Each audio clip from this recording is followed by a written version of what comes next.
And that same choice we have as a business, and that supply chain, your raw material supply chains, that's like your food.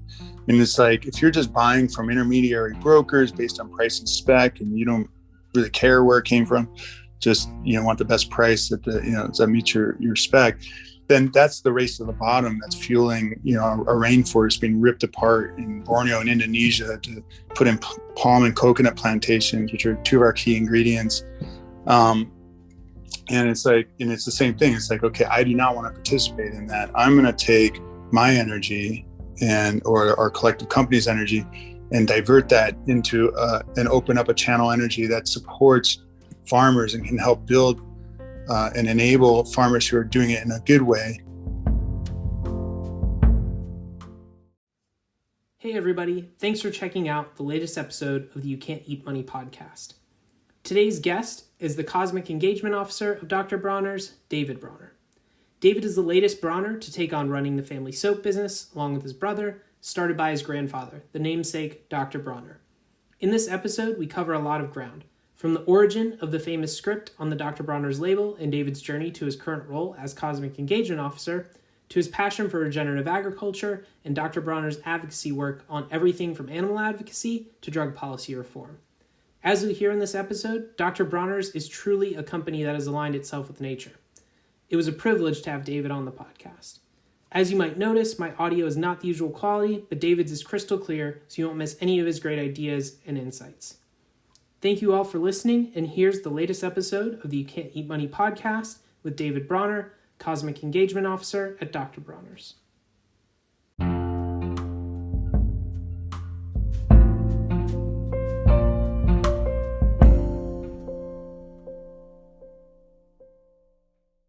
Thanks so much, David, for taking time to be on our little podcast here. It's really exciting to get a chance to talk to you. I think there's a little bit of story that I relate to some of the folks at Dr. Bronner's about how my in-laws were both sort of world-renowned ornithologists. We're actually really, really big fans of Dr. Bronner's soap for a long time due to its biodegradability, because they're often out doing field work, and it's really the only product they feel comfortable using. So on a podcast we've got here about the relationship between business and nature, it seems only fitting that Dr. Bronner's would be one of the brands here. So thanks so much for taking the time to chat today. Right on. Well, yeah, thanks for having me. So maybe we can start off with a little bit about what your role is at Dr. Bronner's and kind of your journey to get. Well, I guess my formal title is the Cosmic Engagement Officer at Dr. Bronner's. And yeah, I guess I was born into it. My grandfather was a third generation master soap maker in Germany, in a German Jewish soap making family, where his granddad, so my great grandfather, began soap manufacture in a small German town of Laupheim in 1858 in the basement. And the enterprise grew quite a bit with the next generation. So my great grandparents, so it was three brothers, and Bertolt was my great grandfather, expanded the operation, and we had a big factory in Heilbronn. And in fact, our name comes from, I think, when Napoleon rolled through, he made all the Jews take the town they lived in's last name. So our family name was already Heilbronner, even when we were in Laupheim. So he must have began in Heilbronn, and then we came back. So we had a big factory there. My granddad, Dr. Bronner, he came up in the guild system of the time. He was apprenticed and became a master soap maker.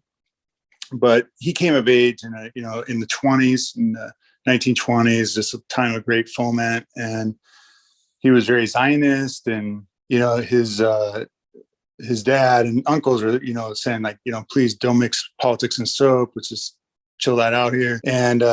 And there's just a lot of clashes my granddad had with his dad, just generational. And so in 1929, he left and immigrated to America, not so much because of Nazism or Hitler, who they were around, but they weren't like a big factor, and the eventual dimensions weren't clear yet, but more just to forge his own path in life.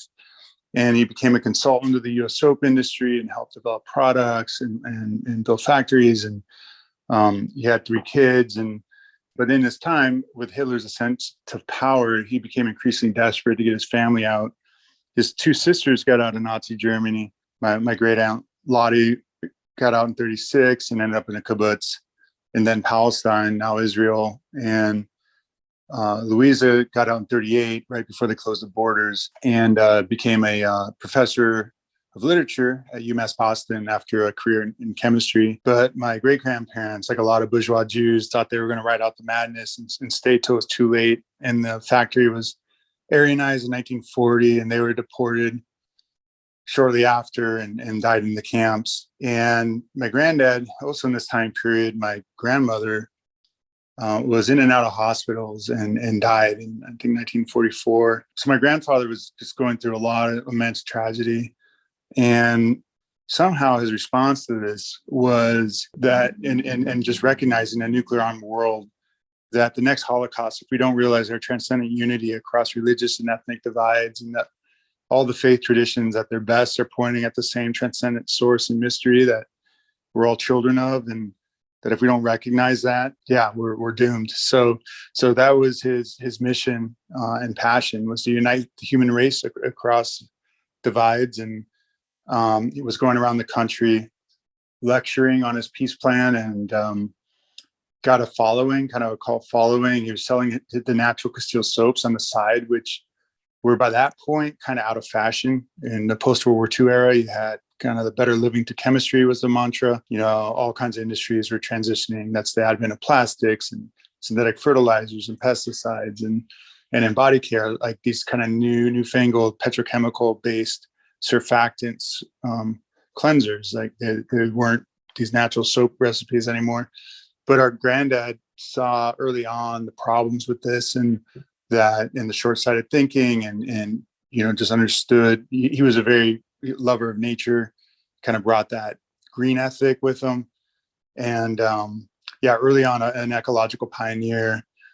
And he developed quite a following. And the labels, so when you look at our labels of our soap, it's got his religious political philosophy on it. And that basically started when the word got out that there's this really great soap, and you could just go down and grab it. And my granddad, for him, the soap was more about selling the message, and the message was about selling soap or the label. So he started downloading his message on our soap labels, which was pretty genius. That, when you forget a magazine, you're in the bathroom, but he's got you. So it was really with the advent of the counterculture and a generation that, this is Rachel Carlson just published Silent Spring in 1962, and about how all the songbirds are dying because of the overspraying of pesticides, and we're just destroying our ecosystems and living through the sixth great extinction event because of our just, collective impact,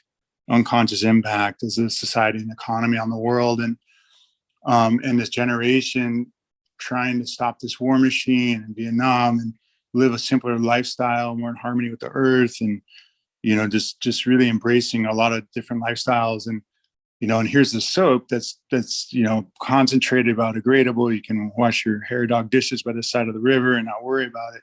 It's got this groovy message of peace. And that's when the soaps really took off. And so the soaps just went everywhere with the counterculture, and with the advent of the first health food stores. So, the advent of the organic movement, how do we farm in nature's image without a whole bunch of synthetic inputs? A natural forest, a natural ecosystem is completely self-regenerating. How do we grow our food and fiber for our clothes and materials for our soaps? How do we do this in a way that's natural and organic and not dependent on a bunch of poison that's destroying the earth? And so with the advent of the health food movement and the first stores, our soaps were in there. And fast forward, so my granddad was not the best dad, and he was basically out saving the world, and parked his kids in a series of foster homes, checked in, financially supported them, but he's pretty absent. And our dad joined the Navy, lied when he was 17, got in the Navy and was there for 8 years, became a chief petty officer, the highest enlisted rank. When he got out, he was working with my granddad, who by that point had set up shop in LA in the early 60s. And, it was awesome, but difficult. When my granddad would rent out a reactor at a local chemical specialty firm, my dad would make the soaps on a weekend, but the relationship was difficult. And when my granddad moved down here to North County, San Diego, and we're currently headquartered in Vista, California, but he moved down actually to Escondido first. town right by Vista. My dad stayed up there and became head of operations at that firm. So I grew up working for my dad at this chemical specialty firm where he oversaw the soap manufacture, but developed all kinds of different products, including firefighting foam for structure and forest fires. So he was like part of this kind of revolution in firefighting where it's better to use foam, and he developed like still the industry standard foaming agent, WD-881. There's all kinds of advantages to using foam in different conditions. And so I grew up kind of going around selling firefighters to my dad on this new foam stuff. But then he developed a version for Hollywood because it looks like fake snow when you blast foam all over the world. It's just like, it's beautiful and kind of ecstatic. It's like a snow day and really, really beautiful. And so we made a version for Hollywood, and me and my brother would go and foam like an Alka-Seltzer commercial shoot in 100-degree weather in July in Griffith Park in LA. And, and just stuff like this and movies but then also going to like old folks homes and daycare centers and just bringing up the joy of foam. It was super awesome. So I was more growing up, working for my dad and didn't really understand my granddad. It's just kind of selling over my head. Like, my granddad, for his part, it was like really important that his grandkids understood the all one mission and, we must unite the spaceship Earth. We're all one or none, and it was like coming from the mountaintop and sailing over my head and, really didn't understand them. But it wasn't until after college. And then I'll tell you, like in college and after college, like the one thing I knew was I was not going to work for my family. And not that I didn't love my parents and my dad, but I just wanted to do my own thing. I was like, I didn't know what I was going to do exactly, but it was not going to work for the family company. And I had a Euro pass because in college, I discovered how much better cannabis is and alcohol and getting, it's just way better to smoke cannabis with my roommates and friends and listen to music and have much higher vibration conversations and joy than getting drunk at the bars every weekend. And then just kind of really woke up. It's like, how, by any measure, rational analysis, like how is alcohol considered better or safer than cannabis? This is ridiculous. And just really started to question authority and the drug war in general. And just, but after college, went to Amsterdam, had a Euro pass, and I went to Amsterdam. And in Amsterdam, I intersected the Cannabis Cup in '95, the 8th annual Cannabis Cup. Eye-opening experience. And yeah, it was completely mind and heart blowing. It was, I was in the squat scene there. It was very international, activists and artists, and exposed to a lot of people and a culture that was just so free and was not shredding its citizens' lives over cannabis. And in fact, in my squat, there was a couple of hippie vegetarian cats, super sweet, but they were facing 10 years to life if they stepped foot back in the States because they were part of a church that had formed in Arkansas in 1993 with cannabis as a sacrament, as a religious protest against the drug war. And it just really just kind of opened my eyes to the harm that the drug war had been weaponized to go after the counterculture and activists from the counterculture who the government considered, enemies. And then before that had been weaponized to go after people of color. And, the 1937 Marijuana Tax Act was basically a way of going after Mexican and Black Americans in a very difficult time in the country. So I just really woke up to the harms of the drug war. And then in the same period, some really big psychedelic experiences that really opened my heart to the mystery of the love and light at the heart of existence, and that in the mystery of the absurdity and suffering of life, that is the transcendent ground of our being. And instantly understood my granddad and like, holy moly, that's what he's dedicated his life to. It's true. And just wanted to dedicate my life to ending the drug war and integrating these allies that can just help heal us in such a deep way. I had all kinds of toxic masculinity and all kinds of issues I was dealing with, and it was just so helpful for me, and just realizing like, wow, these these are allies. These need to be available for everybody in a responsible way and not be criminalized and people's lives being wrecked for. And and then fast forward, I was a mental health counselor in Boston area for a couple of years, and journaling. I became vegan to, just understanding the impact of agriculture on the planet, and just wanting to lessen my impact, and got to a point where I realized, wow, what a magical, amazing company that my grandfather built, and that my dad and mom by that point had been running with my Uncle Ralph through the 90s, along with my dad's phone business. And at that time, my soon-to-be wife, we got pregnant, and it was just a time of like, okay, I think it's time to come into the company. And I let my dad know shortly before our daughter was born, who was born on the same day Dr. Bronner died, March 7th in 97. And then my dad was diagnosed with stage 4 lung cancer. But fortunately, I'd made that decision, already come back to the company. And we had an incredible year together and downloaded the ropes of life and running a business. And so just an incredible year. He oversaw with my mom and Uncle Ralph the gift of what was basically a third of our entire worth was in this. We had the business and we had some land, like 1,000 acres of land in East County, San Diego.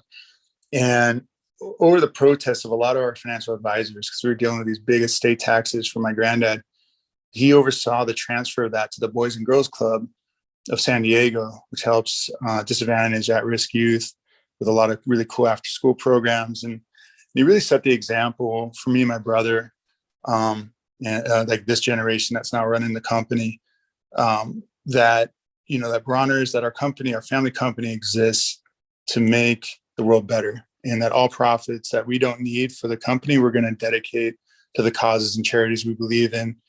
And we formalize that with a 5-to-1 salary cap.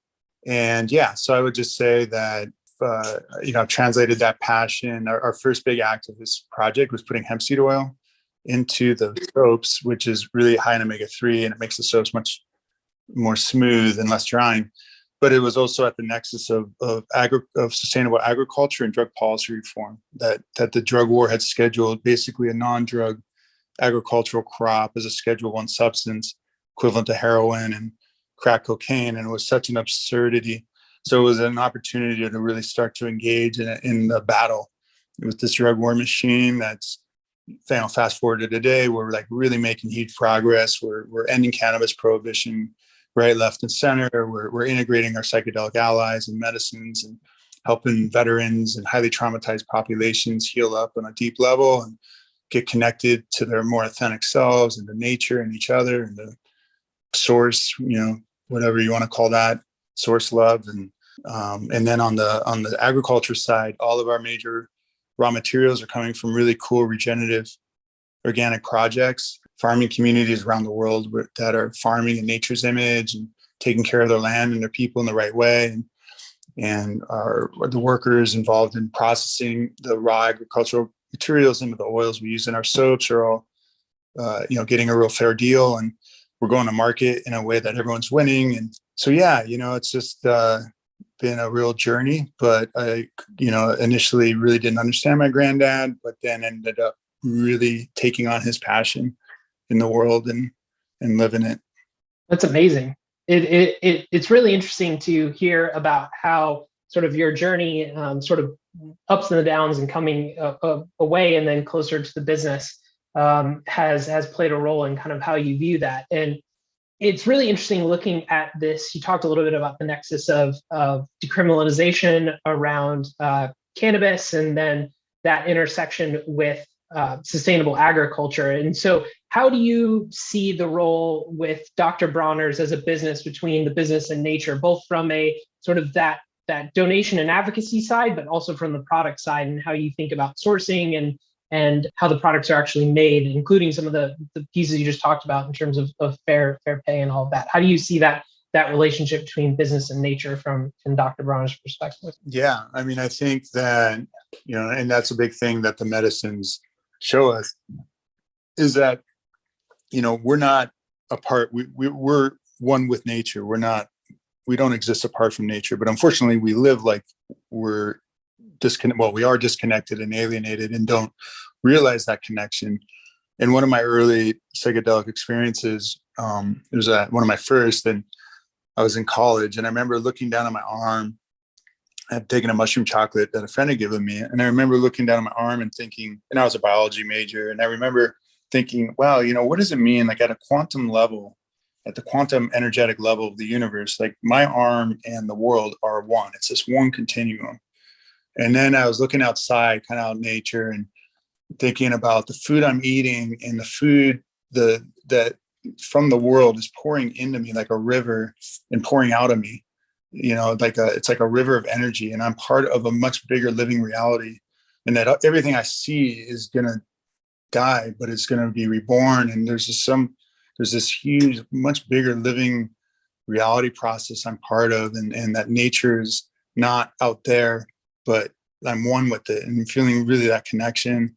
And that's, these are experiences, and it's sometimes tough to remember or recall them, but you try to honor them, even if you're not feeling it. Obviously it's important to do things where you do experience that connection. And I try to get into the ocean and surf and keep my connection.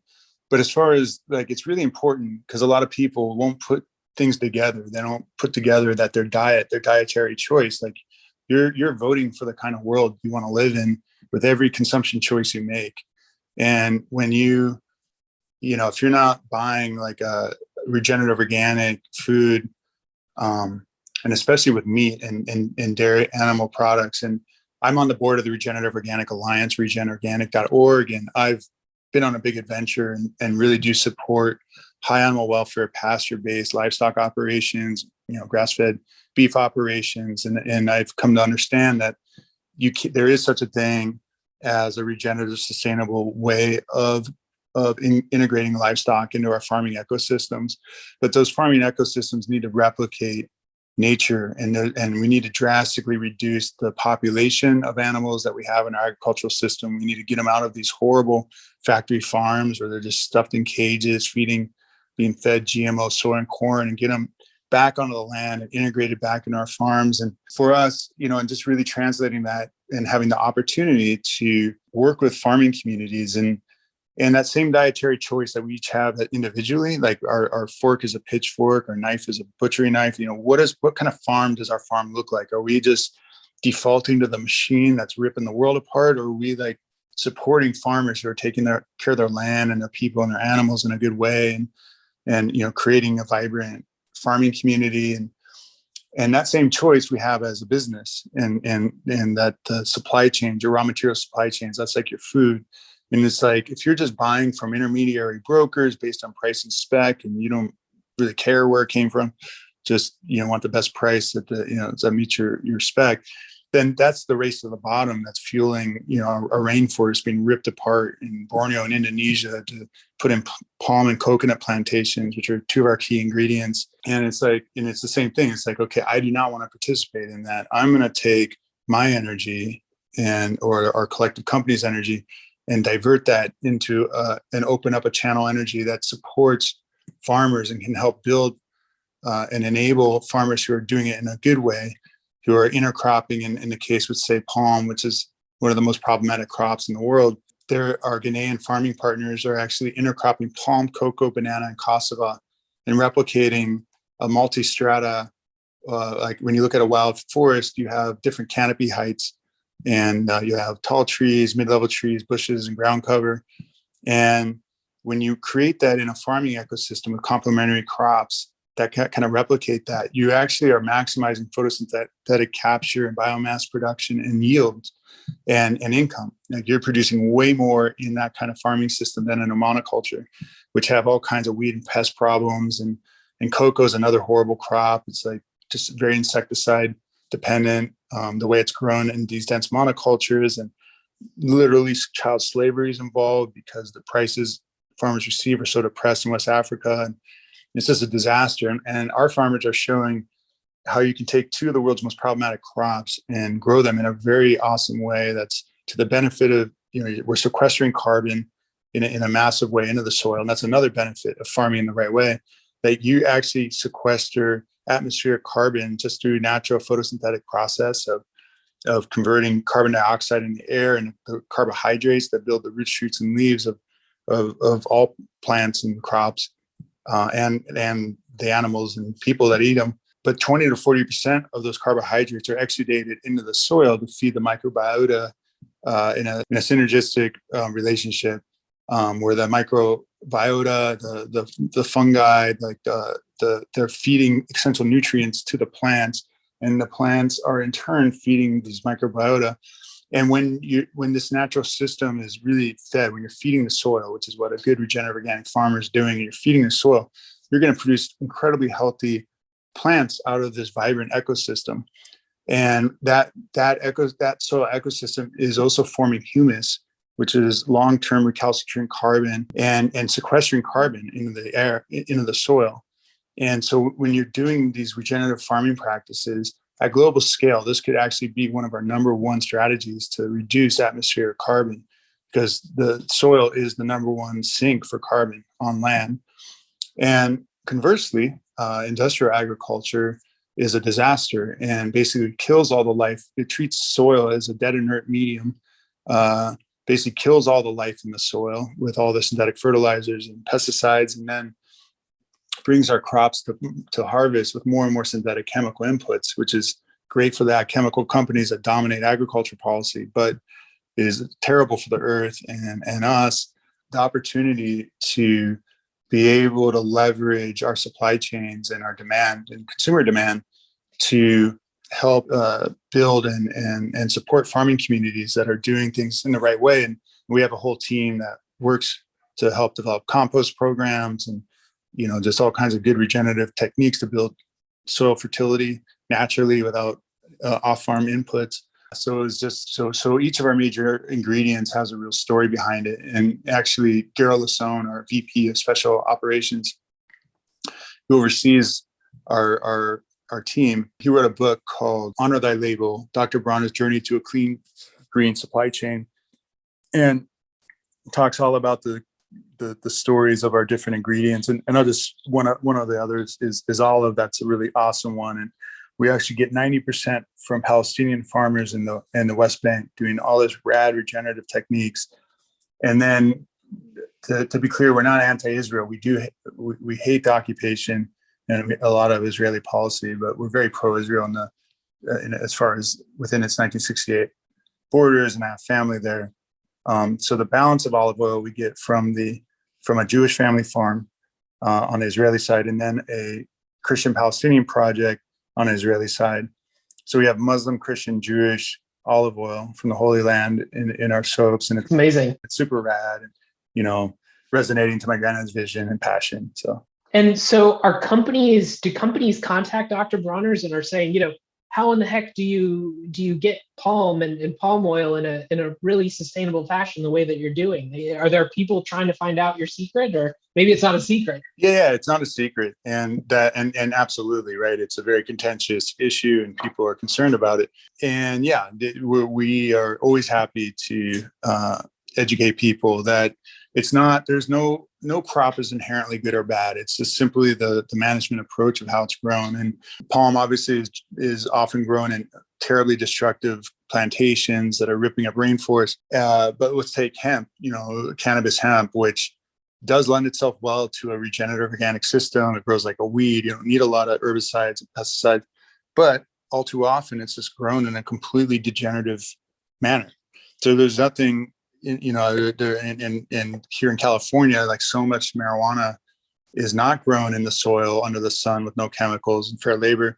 It's actually grown indoors in these fossil fuel driven lights and very chemical intensive, so a plant that can completely thrive in a regenerative system is actually being grown in a degenerative. So the point there is palm is actually a great crop in a regenerative system. It's actually produces more oil per acre than any other. And when you do it in a good way, it's very good for the land and the people. And so that's definitely a mission, is that, because in a way, like hemp became the symbol of all things good in agriculture and palm became the symbol of all things bad.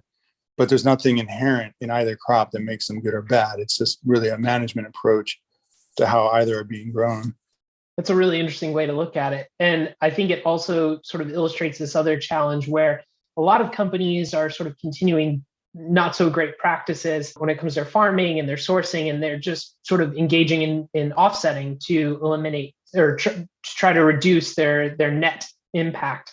I know Dr. Bronner is a fan of insetting.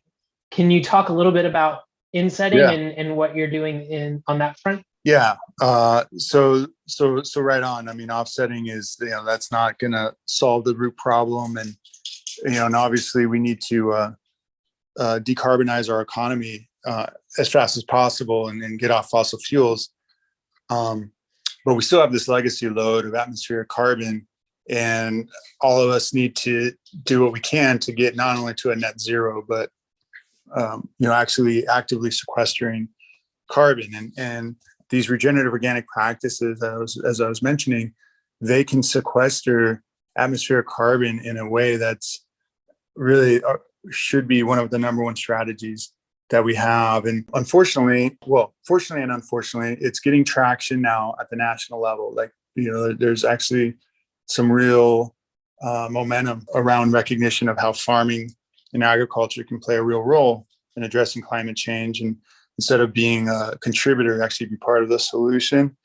And unfortunately, though, it's being co-opted, as things tend to go, by big ag and the chemical lobby, and so a lot of the regenerative that you see touted out there is kind of like this, how do you say, a greenwash, where it's just like, we'll do a no-till system with a whole bunch of glyphosate herbicide, and you can still use synthetic nitrogen, which has the hugest greenhouse gas footprint of anything in agriculture, and it just kind of completely contradicts what we're trying to do with regenerative agriculture. But when it's done right, you can actually sequester significant amount of atmospheric carbon in soil.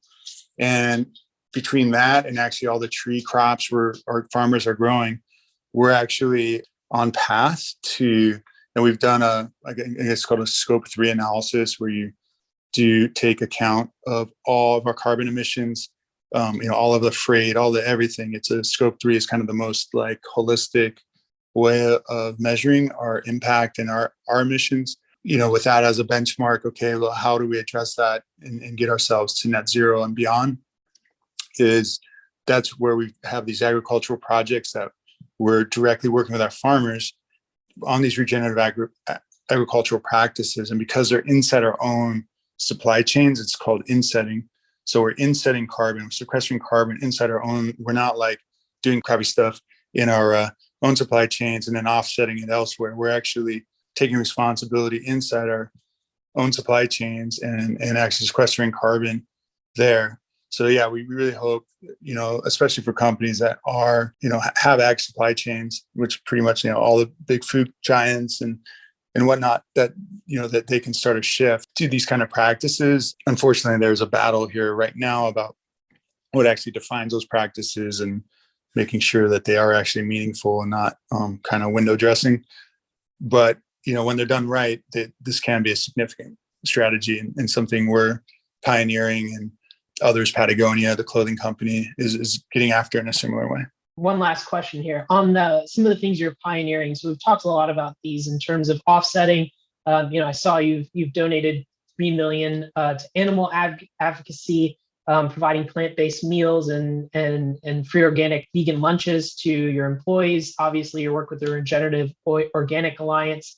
For all the sort of people either inside companies or running companies that might be listening to this, how do you recommend they start to tackle some of these more progressive issues, even down to psilocybin and psychedelics and cannabis and that role in society? How would you advocate or encourage them to start addressing these issues, which to some people might be risky? Like how do you approach them, and how do you think about addressing them as Dr. Bronner's?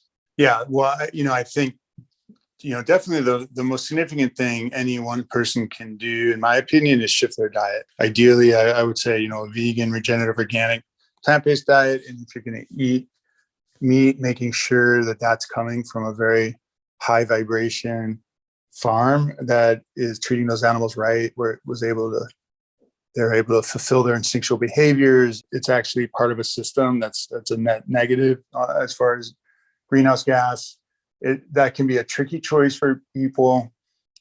It's like once you, how do you say, open the channel, it's very hard for people to be disciplined. So that's where like the vegan plant-based line is just, it's an easy line to be disciplined about. And so, I always just, suggest like when people are like getting really frustrated about the state of the world, like, hey, this is just a real shift we can immediately take, each of us, and just, renounce our participation in this and really start shifting things in our own lives. And of course, there's other things we can be doing as consumers here, and buying electric cars, and just trying to live a simpler lifestyle generally. And then at Bronner's, I guess that's we're constantly trying, we communicate about these issues, but then recognizing that we're not perfect, and we're selling our soaps, for example, in 100% post-consumer recycled plastic, which we pioneered 20 years ago, and that's awesome, but it's still plastic. And ideally, we do sell bar soap, and of course bar soap's better as far as no plastic, and we're not shipping water all around and stuff. But we just did a life cycle analysis of all the different packaging materials that we would sell a refill size in, and landed on paper cartons, which still have some level of plastic liner in them, but 10 times less. So we're hoping to start shifting people over to that when we launch those in the next 18 months or so, as well as true bulk refill, which that does require another level of consumer behavior change. But we're optimistic that at least in some stores and environments, we can start to really incentivize customers to come and refill their Bronners at and work with retailers on a bulk refill. But just kind of always being real about what we can be doing, and not just lecturing people, and acknowledging what we can be doing better and being honest about that. Amazing. Well, thank you so much for your time today, David. Really appreciate you taking the time to join us and chat on the podcast. Yeah, right on. Thanks for having me, man.